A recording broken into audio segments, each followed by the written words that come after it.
Oh, no, we have to get rid of this. Get rid of this. Oh.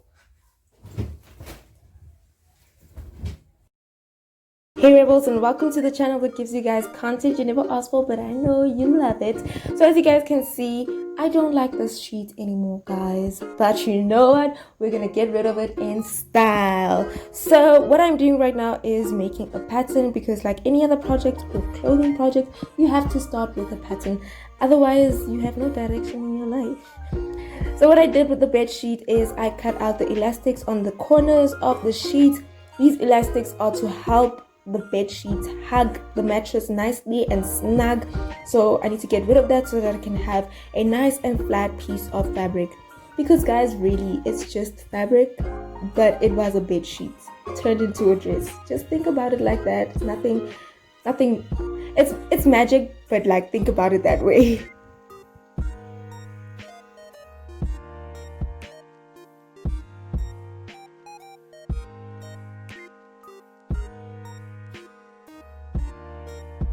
So the next thing that I did was to cut out my pattern pieces.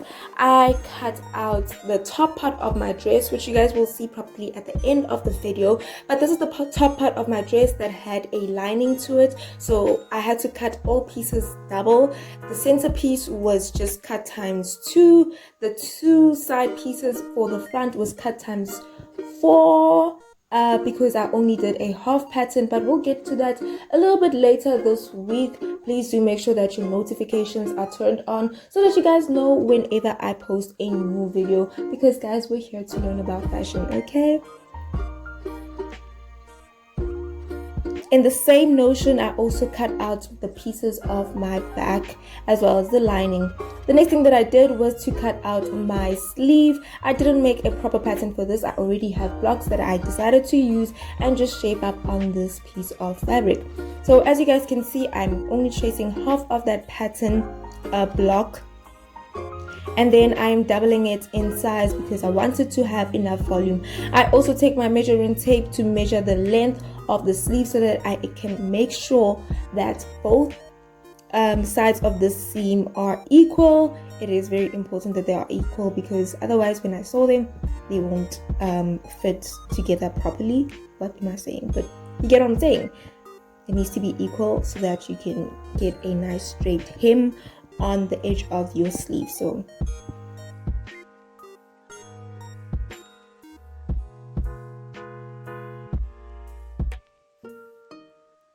as you guys can see, when I'm cutting, I make sure that my scissors is horizontal. This is to help me cut nice and straight and accurately. So make sure that you're careful when you're holding your scissors, guys. Now what I'm doing is just separating the pieces with making sure that these are the lining pieces and then the others are the outer fabric pieces.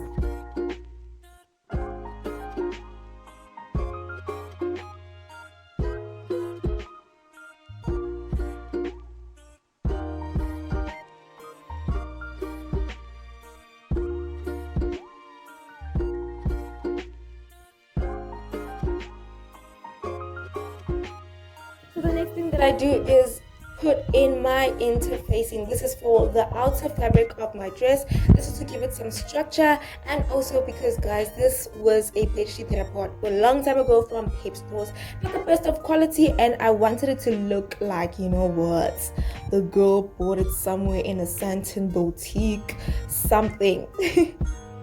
But yeah, guys, this is just to give it some added structure and some professionalism to it, and also just for me to be happy with the quality.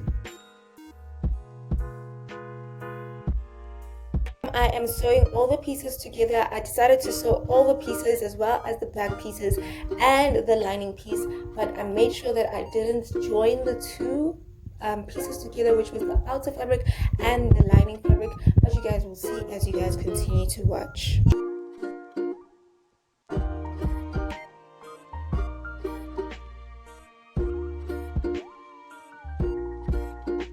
Right now I am joining the back pieces, which I will then join to the front pieces, and the same process goes for the lining.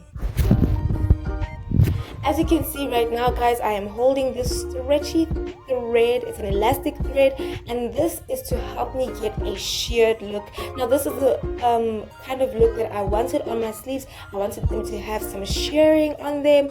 And just a tip, guys, when it comes to shearing, you don't want to wind it on your machine because it does make it a little too tight and you won't get the effect that you want. Instead, what you want to do is wind it with your hands, as I am right now. When it comes to winding, you want to make sure that your tension is just right and is the same all the way. And this is how it looks when you're done winding it.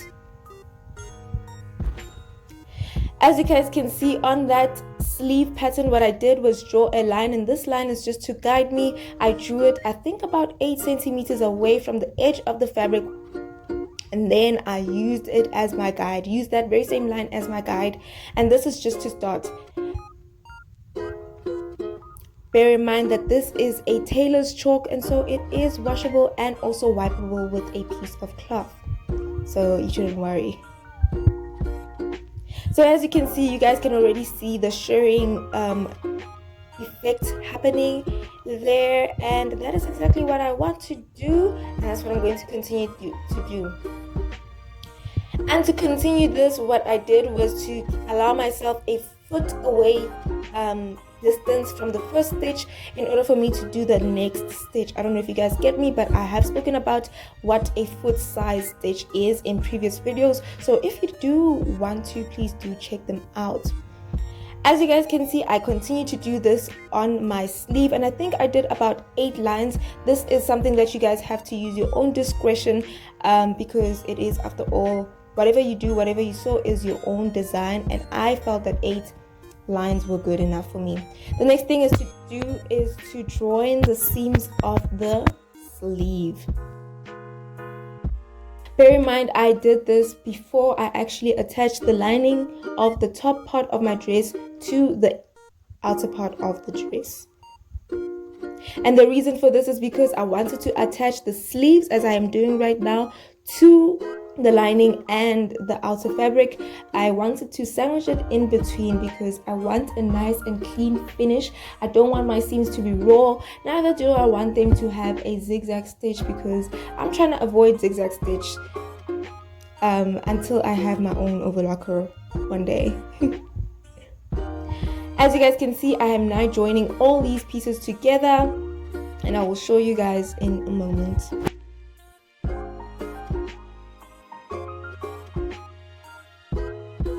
So here it is. As you guys can see, the edge over there is the edge of the sleeve where it is raw and has that unfinished kind of look.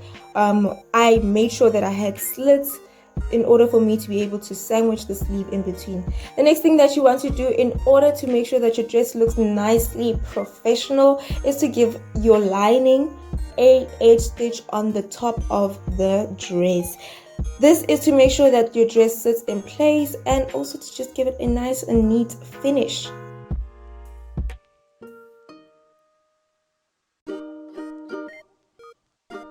There we go. This is the edge stitch, which will be on the inside.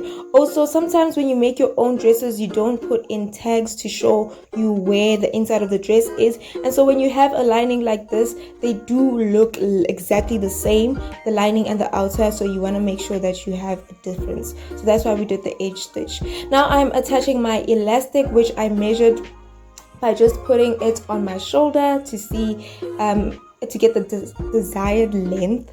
And then remember that my sleeve head is quite big. What you want to do is attach that beginning of the elastic, as you guys can see, with a nice and small stitch that's going to make sure that it is on the fabric.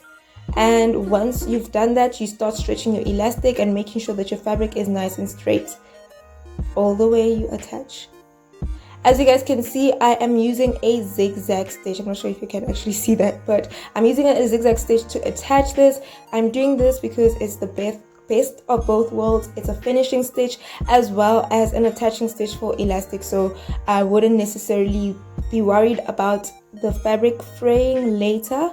So that's why I also decided to use a zigzag stitch, even though it's not my favorite now, but you know, it works.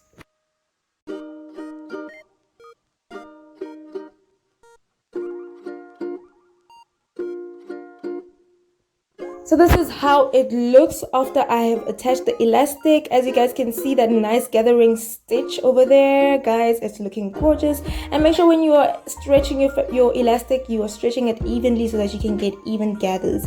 And right now what I did was just fold over the elastic, and I'm giving my elastic a foot stitch so I can get a finish for my sleeve head.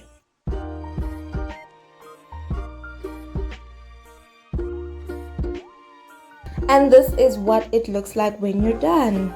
This is how it looks like on the inside, and I know it kind of looks like it's a bit rough, but don't worry, it won't fray since we used a zigzag stitch. The next thing that I'm going to do is attach a zip to my dress. Now guys, I lost the footage where I had to show you guys how I did the circle skirt and attached it onto the top part of my dress, but I hope you guys will understand when you guys see the final product. I will also mention that I will show you guys how to do a circle skirt in one of the videos, so do not worry. But I'm attaching my zip right now using a zip foot, and I am using a invisible zip, and so it's very important that you kind of push it in so that you can get a nice finish of the invisible zip, because it is supposed to be invisible when you're done, okay? Meaning you should not be able to see the zip. So as you guys can see right now, this is not really the look that we're going for, so you can do another stitch.